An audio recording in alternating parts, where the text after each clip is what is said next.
need to check the names list carefully before writing, then craft the story.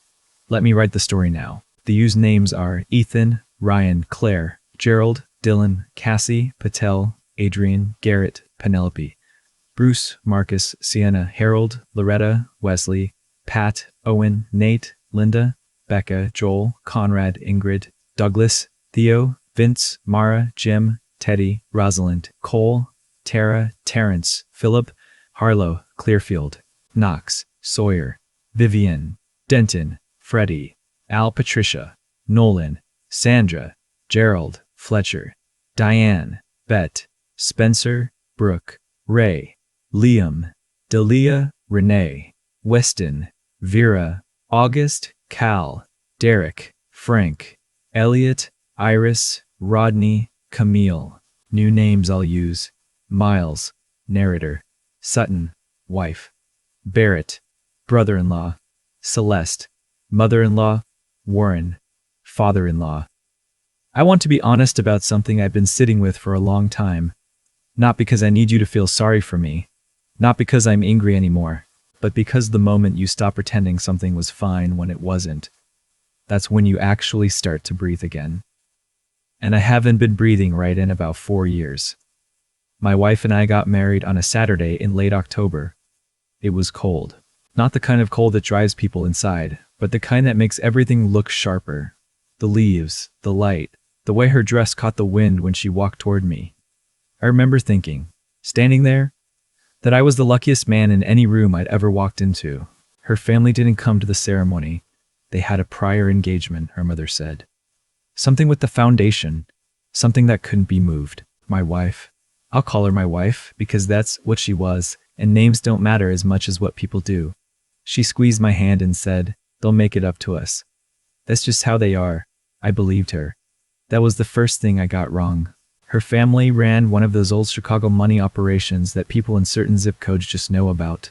Not a household name to most Americans, but in the circles they traveled, property, private equity, a charitable foundation that got their name on 2 hospital wings. They were the kind of people who assumed the world bent slightly in their direction, and mostly it did. I was a graphic designer, good at it, running my own small studio by 28, the kind of work that paid well and meant something to me. But I didn't come for money and I didn't pretend to. My dad fixed HVAC units for 30 years. My mom worked the front desk at a pediatric clinic. We had enough. We were close. Sundays were loud and the food was always too much and nobody cared what you wore. Her family's Sundays were different. I found that out about 6 weeks after we got back from our honeymoon. Her mother called it a small family dinner. 12 people. Crystal glasses. A woman whose entire job, as far as I could tell, was to refill water. I wore the wrong jacket, not the wrong jacket by any objective measure, just not the right one by theirs. Her father shook my hand and said, "Miles, that's a traveler's name." I still don't know what that meant, but it didn't land like a compliment. Her brother was there. I'll call him my brother-in-law. He was 25, finishing his MBA, and he had the particular confidence of someone who has never once doubted that the world was designed with him in mind. He wasn't cruel to me that night. He was something worse. He was indifferent, the way you're indifferent to furniture that came with the apartment. I told myself it would take time. That's what my wife kept saying. They need time. They don't warm up fast. Once they see what I see in you, it'll be different. The thing is, I wanted to believe her so badly that I kept ignoring all the evidence that she was wrong. There was the charity gala the following spring where my name was an on-the-table assignment. A clerical error, they said. I stood near the bar for 40 minutes while the family was seated, greeting donors, smiling for the photographer from the Tribune Society page. When I finally found a seat, it was at a side table near the kitchen. My wife caught my eye across the room and mouthed, "I'm sorry." But she didn't come over, and she didn't say a word about it afterward. There was the 4th of July at the lake house in Michigan, her parents' place. 40 acres on the water, a dock, a boathouse, a chef who came on weekends. My wife told me to pack light, casual, no big deal. I got there and every other man was in pressed linen and boat shoes like they'd been issued a dress code I hadn't received. Her mother looked at my t-shirt the way people look at a stain they're too polite to mention. Her brother made a comment at dinner, something about how I must feel like I was finally getting a real vacation. He laughed. A few others laughed. My wife laughed too. Just a small one. The kind people do when they're caught between two things and pick the wrong one. I excused myself and walked down to the dock. I sat there for a while listening to the water. I told myself it was fine. I told myself a lot of things. Every time I raised any of this with my wife, the conversation went the same way. She'd listen, she'd nod, she'd say she understood, and then she'd say something like, "You know how they are," or "They don't mean it the way it sounds," or "The one that wore me down the most. Can you just let it go tonight? I don't have the energy for this." I started letting things go. That was the second thing I got wrong. Last February, my wife came into the kitchen while I was making coffee and said her parents were throwing a party for her brother. He'd just gotten engaged to a woman from a family her parents apparently approved of very much. A dinner at their house, maybe 30 people, close family and close friends. "I'll need to be there early to help set up," she said. "You don't have to come if you don't want to. It might be kind of boring for you." I remember the exact feeling I had in that moment. Not anger, not yet. More like the sensation of something shifting under your feet. The ground's still there, but different somehow. I said, "Of course I want to come. He's your brother." She paused, poured her coffee, said, "It's just going to be a lot of family stuff. Old stories, inside jokes, you know how it gets." I said I didn't mind. She said she'd let me know the details. She never did. The following Friday, I came home to find her getting ready. Not getting ready the way you get ready to go grab dinner. Getting ready the way you get ready for something that matters. Her hair was done. She was wearing a necklace I hadn't seen in months. The dress was on the back of the bathroom door. Long dark green, the kind you wear to exactly one kind of event. I stood in the doorway and said, "Where are you going?" She said, "My brother's thing." "I told you." I said, "You told me you'd let me know the details. You never did." She looked at me in the mirror for a second. Then she said, "I thought I texted you. It's just the family dinner. It'll be boring. You'd hate it." Something in me said to let it go. I almost did. Instead I said, "That's a gown, not a dinner dress." She said, "My mom asked me to dress up a little. It's not a big deal." I said, "Okay." I said, "Have fun." She kissed me on the cheek and left. I sat down on the couch and turned on the TV and tried to feel like a normal person for about 20 minutes. It didn't really work. Around 9, I picked up my phone to text her that I hoped it was going well. I opened Instagram first, the way you do out of habit. I scrolled for maybe 30 seconds before I stopped. Her aunt had posted a reel. 40 seconds of party footage. The kind of venue that costs what my parents' house cost. Vaulted ceilings. Floral arrangements that were their own ecosystem. A string quartet in the corner. And there was my wife, in the green gown, laughing with a glass of champagne, standing next to her brother and his fiancée and her parents and about 40 other people who all looked like they'd been born knowing how to stand in rooms like that. The caption said, "Celebrating Barrett and his beautiful fiancée. So proud. So full. What a night." I read it twice. I set my phone down on the coffee table. I want to be careful here about how I describe what happened in the next couple of hours, because I think it matters to be accurate. I didn't spiral. I didn't call her. I didn't text her anything I'd regret. I just sat there and let the thing I'd been slowly understanding for 4 years finally finish arriving. This wasn't about the party. It wasn't even about being excluded from the party. That hurt in a way I didn't have clean words for. It was about what the party confirmed, that my wife had looked at her family's opinion of me, and somewhere along the line she had decided they were right, that I wasn't the kind of man you brought to the event, that I was the kind of man you left at home with the TV on. She came home after midnight. I was still on the couch. She saw my face, and I think she knew before I said anything. She sat down in the chair across from me. She said, "I should have told you." I said, "Yeah." She said, "It's complicated with my family. You know that." I said, "I do know that. I've known it for 4 years. What I didn't know was that complicated meant keeping your husband's name off the invitation." She was quiet for a moment. Then she said, "They weren't ready to have you there." I said, "It was my brother-in-law's engagement party." She didn't answer that. I said, "Were they ever going to be ready?" She looked at the floor. That was her answer. We talked for 2 hours. or she talked and I listened, which is its own kind of conversation. She said she loved me. She said she tried to manage the situation. She said she knew it wasn't fair. She said she was sorry. And I believe that she meant all of it. I believe she was genuinely sorry, in the way that people are sorry when they've been making a choice for years and can finally see the cost of it. But sorry doesn't change what the choice was. I'm a graphic designer. I work with images for a living. I know what a picture is worth. The next morning, I went through 4 years of photos on my phone.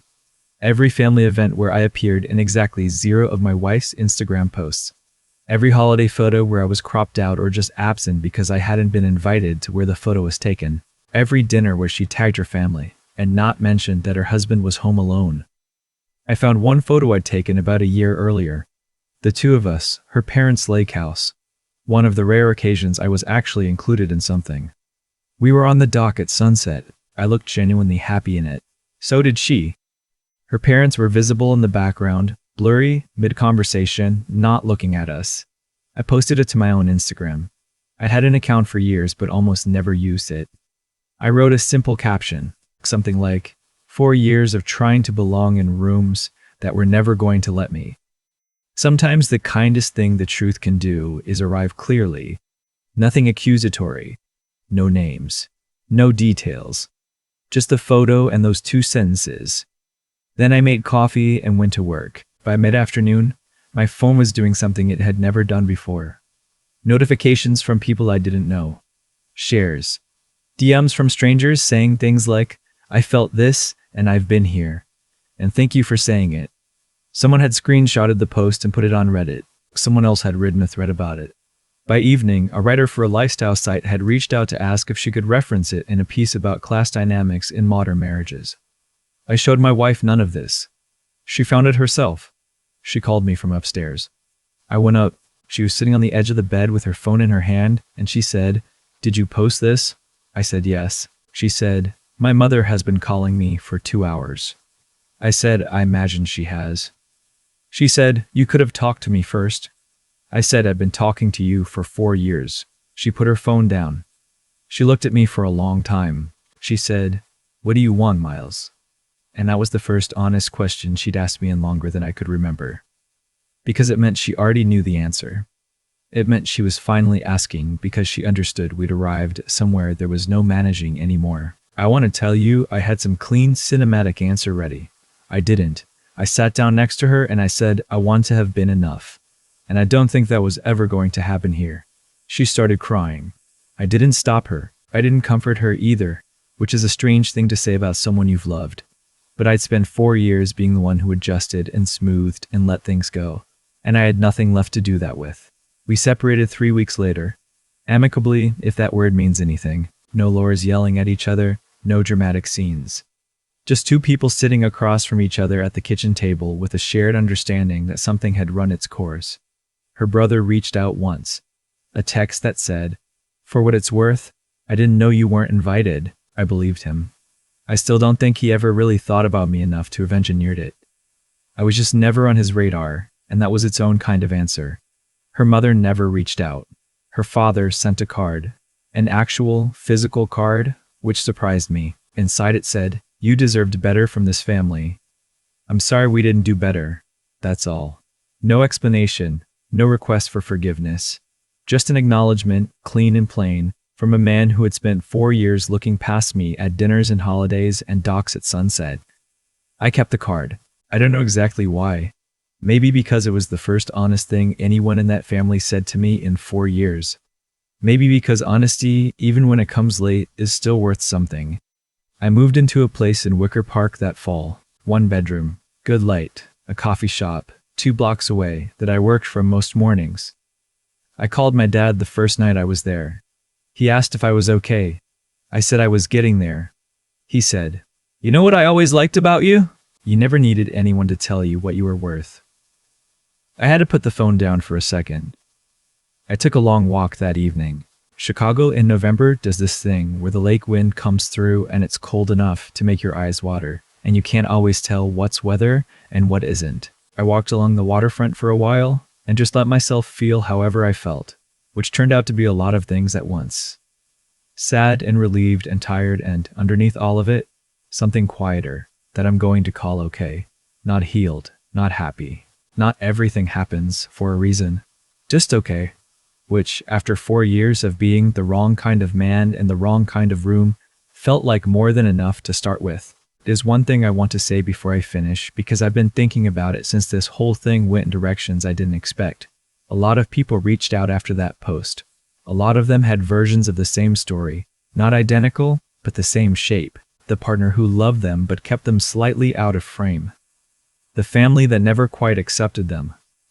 The years of small adjustments and let it goes and telling themselves it would get better. And almost every single one of them said some version of the same thing. I kept thinking it was my fault. That if I were different, it would work. I thought that too. For a long time. Here's what I know now. Some rooms were built for specific people, and you can spend your whole life renovating yourself trying to fit inside them, and it still won't work. That's not a failure of love. That's just architecture. The best thing I ever did wasn't the post, wasn't leaving, wasn't any of the dramatic parts. The best thing I did was finally ask myself, honestly, whether the people in that room had ever actually seen me. Not the version of me they were tolerating, not the version my wife was presenting to keep the peace, but me. And when the answer was no, I stopped pretending the question had a different answer. If you're sitting somewhere right now with that same question in the back of your head, I'm not going to tell you what to do.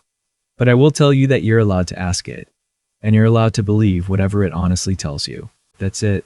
That's the whole thing. Thanks for being here. I've thought a lot about what actually went wrong. Not in the dramatic, single moment way people talk about relationships falling apart.